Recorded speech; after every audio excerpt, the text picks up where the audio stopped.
നിങ്ങളുടെ ജീവിതത്തിൽ നല്ല കാലം കാണാൻ നിങ്ങൾ ആഗ്രഹിക്കുന്നുണ്ടെങ്കിൽ അതിനുള്ള പ്രധാനപ്പെട്ട ഒരു താക്കോൽ നിങ്ങളിലേക്ക് ഇന്ന് കൈമാറാൻ ഞാൻ ആഗ്രഹിക്കുകയാണ്. പ്രധാനമായിട്ടും 2 താക്കോലാണുള്ളത്. ആ താക്കോലിൻ്റെ പേര് ഞാൻ ജോസഫിൻ്റെ ലൈഫിൽ നിന്നാണ് തരാൻ ആഗ്രഹിക്കുന്നത്. പഴയ നിയമത്തിൽ നമുക്കറിയാം, ജോസഫ് ബ്ലസ്ഡ് ആയിരുന്നോ? അനുഗ്രഹിക്കപ്പെട്ടവനായിരുന്നോ ജോസഫ്? ആണല്ലോ, സൂപ്പർ ബ്ലസ്ഡ് ആയിരുന്നു. ജോസഫ് ഏറ്റവും അനുഗ്രഹിക്കപ്പെട്ടവനായിരുന്നു. ഇന്നിവിടെ ഇരിക്കുന്ന ആരോടൊക്കെയോ ഹൃദയപരമായി ദൈവം സംസാരിക്കുന്ന ഒരു സന്ദേശമാണിത്. ജോസഫിന്റെ ലൈഫിൽ ജോസഫ് ഭയങ്കരമായിട്ട് ബ്ലസ്ഡ് ആയിരുന്നു, ഭയങ്കരമായിട്ട് സൂപ്പർ ബ്ലസ്ഡ് ആയിരുന്നു. എന്തുകൊണ്ടാണ് ജോസഫ് ബ്ലസ്ഡ് ആയിരുന്നത്? 2 കീ നിങ്ങൾ ശ്രദ്ധിച്ചു ഓർത്തു വെച്ചോ. 2 കീ ഉണ്ട്. ഒന്ന് മനശ്ശെ, മറ്റൊന്ന് എഫ്രയീം. എന്നോട് ചേർന്ന് പറയാവോ? ഒന്ന് മനശ്ശെ, 2 എഫ്രയീം. ഹല്ലേലൂയ. ഇതെന്താണെന്നല്ലേ ചിന്തിക്കുന്നേ? ഞാൻ പറഞ്ഞു തരാം. ഈ മനശ്ശെ എന്ന വാക്കിന്റെ അർത്ഥം എൻ്റെ കഴിഞ്ഞ കാലങ്ങളെ എൻ്റെ ദൈവം എന്നെ മറക്കുമാറാക്കി എന്നാണ്. ഹല്ലേലൂയ. മനശ്ശെ എന്ന വാക്കിന്റെ അർത്ഥം എന്ന് പറയുന്നത് എൻ്റെ സകല കഷ്ടതയെയും എൻ്റെ പിതൃഭവനത്തെയും യഹോവ എന്നെ മറക്കുമാറാക്കി. എൻ്റെ ജീവിതത്തിൽ ഉണ്ടായ കഷ്ടതകളെയും എൻ്റെ ജീവിതത്തിൽ എൻ്റെ സ്വന്തക്കാർ പോലും എന്നോട് ചെയ്ത ക്രൂരതകളെയും അവർ ചെയ്ത മോശം പ്രവൃത്തികളെയും ദൈവം എനിക്ക് മറക്കുവാൻ ശക്തി നൽകി, എന്നെ മറക്കുവാൻ സഹായിച്ചു എന്ന വാക്കാണ് മനശ്ശെ. Hallelujah, hallelujah. ഈ മനശ്ശെ കഴിയുമ്പോൾ അടുത്തൊരെണ്ണം ജന്മമെടുക്കുന്നു. മനശ്ശെ ജനിച്ചു കഴിയുമ്പോൾ ഈ മനശ്ശെ എന്ന് പറയുന്ന മനശ്ശെ എന്ന വാക്കിന് അർത്ഥം തന്നെ ഞാൻ പറഞ്ഞതാണ്, മറക്കുവാൻ സാധിച്ചു.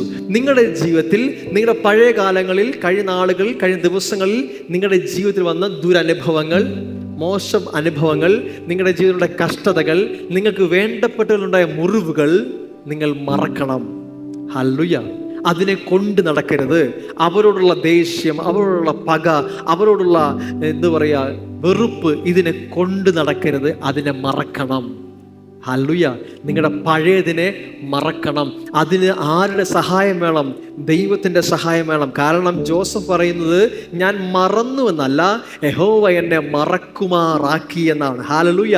അപ്പോൾ ദൈവത്തോട് പറയണം, കർത്താവേ എനിക്ക് മറക്കുവാനുള്ള കൃപ നൽകണം. എന്നെ ഉപദ്രവിച്ചോട് ക്ഷമിപ്പാൻ, എന്നെ കളിയാക്കിയവരോട് ക്ഷമിപ്പാൻ, എന്നെ ഒറ്റപ്പെടുത്തിയോട് ക്ഷമിപ്പാൻ എന്നെ കൃപ നൽകണമേ.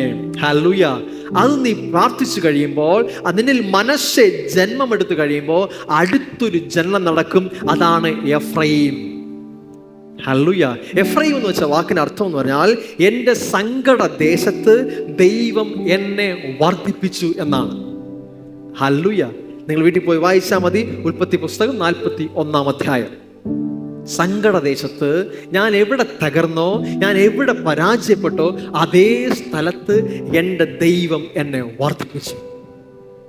ഒരു മനശ്ശെ ഇല്ലാതെ ഒരു എഫ്രയീം ഉണ്ടാകത്തില്ല. നിന്റെ കഴിഞ്ഞതിനെ വിട്ടുകളയാൻ മനസ്സില്ലെങ്കിൽ നിനക്ക് പുതിയതിനെ സ്വീകരിക്കാൻ പറ്റത്തില്ല. ദൈവം നിനക്ക് ഒരുക്കിയിരിക്കുന്ന നന്മകളെ സ്വീകരിക്കണമെങ്കിൽ കഴിഞ്ഞ നാളുകളിൽ നിന്നെ ഉപദ്രവിച്ചവരോട് ക്ഷമിപ്പാൻ നീ തയ്യാറാവണം. നിന്റെ ഹൃദയത്തിൽ നിന്ന് കയ്പ് വിട്ടുകളയാൻ തയ്യാറാവണം. അതിനെ ആരായിക്കോട്ടെ അവരെ നീ ബ്ലസ് ചെയ്യണം. കാരണം നാളെ നീ എഫ്രയീമായി മാറുമ്പോൾ, നിനക്കൊരു എഫ്രയീം ഉണ്ടാകുമ്പോൾ, നിന്നെ ഉപദ്രവിച്ചവർക്ക് പോലും നീ ഒരു അനുഗ്രഹമായിരിക്കും. ഹല്ലേലൂയ.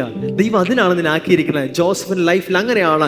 ജോസഫിനെ ദൈവം ഒരു സ്ഥലത്താക്കി വെച്ചത്. കഴിഞ്ഞ നാളുകളിൽ തന്നെ ഉപദ്രവിച്ച, ഒറ്റപ്പെടുത്തിയ തൻ്റെ കുടുംബത്തിലെ അംഗങ്ങൾക്ക് പോലും അവനൊരു അനുഗ്രഹമായി മാറി. ഹല്ലേലൂയ. എഫ്രയീം എന്ന വാക്കിന് അർത്ഥം ഡബിൾ ഫ്രൂട്ട്ഫുൾ എന്നാണ്. അധികമായി അല്ലെങ്കിൽ മടങ്ങുകളായി ഫ്രൂട്ട്ഫുൾ ആകുക. ഹല്ലേലൂയ. പുഷ്ടിയുള്ളതായി മാറുക. ഇതാണ് ദൈവം നമ്മെക്കുറിച്ച് ആഗ്രഹിക്കുന്നത്. കഴിഞ്ഞ നാളുകളെ മറക്കുവാൻ തയ്യാറാകുക. ദൈവം ഒരുക്കിയുള്ള പുതിയതിനു വേണ്ടി റെഡിയാവുക. ഹല്ലേലൂയ. അപ്പൊ ഞാൻ 2 വാക്ക് ശ്രദ്ധിച്ചല്ലോ. ഒന്ന് മനശ്ശെ, മറ്റൊന്ന് എഫ്രയീം. എല്ലാവർക്കും എഫ്രയീം താല്പര്യമാണ്. ഫ്രൂട്ട്ഫുൾ ആവണം, ഞാൻ ദേശത്ത് വർദ്ധിക്കണം, അനുഗ്രഹം പ്രാപിക്കണം, നന്മ കാണണം. എല്ലാവർക്കും ആഗ്രഹമാണ്. പക്ഷേ ഒരു എഫ്രയീം ജനിക്കുന്നതിന് മുന്നമേ ഒരു മനശ്ശെ ജനിക്കണം. ഒരു മനശ്ശെ ഇല്ലാതെ ഒരു എഫ്രയീം ഉണ്ടാകത്തില്ല. ഹല്ലേലൂയ. ഇന്ന് രാത്രി എഫ്രയീമിനോട് കാത്തിരിക്കുന്ന എൻ്റെ സഹോദര സഹോദരി, നിന്റെ ജീവിതത്തിൽ ഒരു മനശ്ശെ ഉണ്ടാവട്ടെ. ഹല്ലേലൂയ.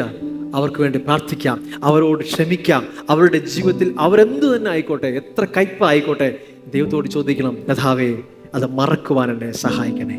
അവരെ ബ്ലെസ് ചെയ്യുവാൻ എന്നെ സഹായിക്കണമേ. ഹൃദയപരമായി അവരെ ക്ഷമിക്കുക, അവരെ ബ്ലെസ് ചെയ്യുക. നിങ്ങൾ വലിയ അനുഗ്രഹത്തെ കാണാൻ പോവുകയാണ്. പഴയത് മറക്കാൻ തയ്യാറാവണം. അത് നിങ്ങളുടെ നന്മയ്ക്ക് വേണ്ടിയിട്ടാണ്. ഹല്ലേലൂയ. ഇല്ല എങ്കിൽ ഈ വരുന്ന എഫ്രയീം നിങ്ങളുടെ ജീവിതത്തെ തന്നെ തകർത്ത് കളയും. കാരണം നിങ്ങളുടെ കയ്യിൽ അധികാരവും നിങ്ങളുടെ കയ്യിൽ അനുഗ്രഹം വരുമ്പോൾ നിങ്ങൾ പഴയ പക പോക്കാൻ വേണ്ടി പോകാൻ തുടങ്ങും. നിങ്ങളുടെ ജീവിതം വീണ്ടും പഴയതിനേക്കാൾ താറുമാറായിപ്പോൾ. ദൈവം അത് ആഗ്രഹിക്കുന്നില്ല. നിങ്ങളുടെ ഹൃദയത്തെ പണിയുവാൻ ദൈവം ആദ്യം ആഗ്രഹിക്കുന്നു. അത് കഴിയുമ്പോൾ നിങ്ങളിലേക്ക് ആ അനുഗ്രഹം വന്നു ചേരും.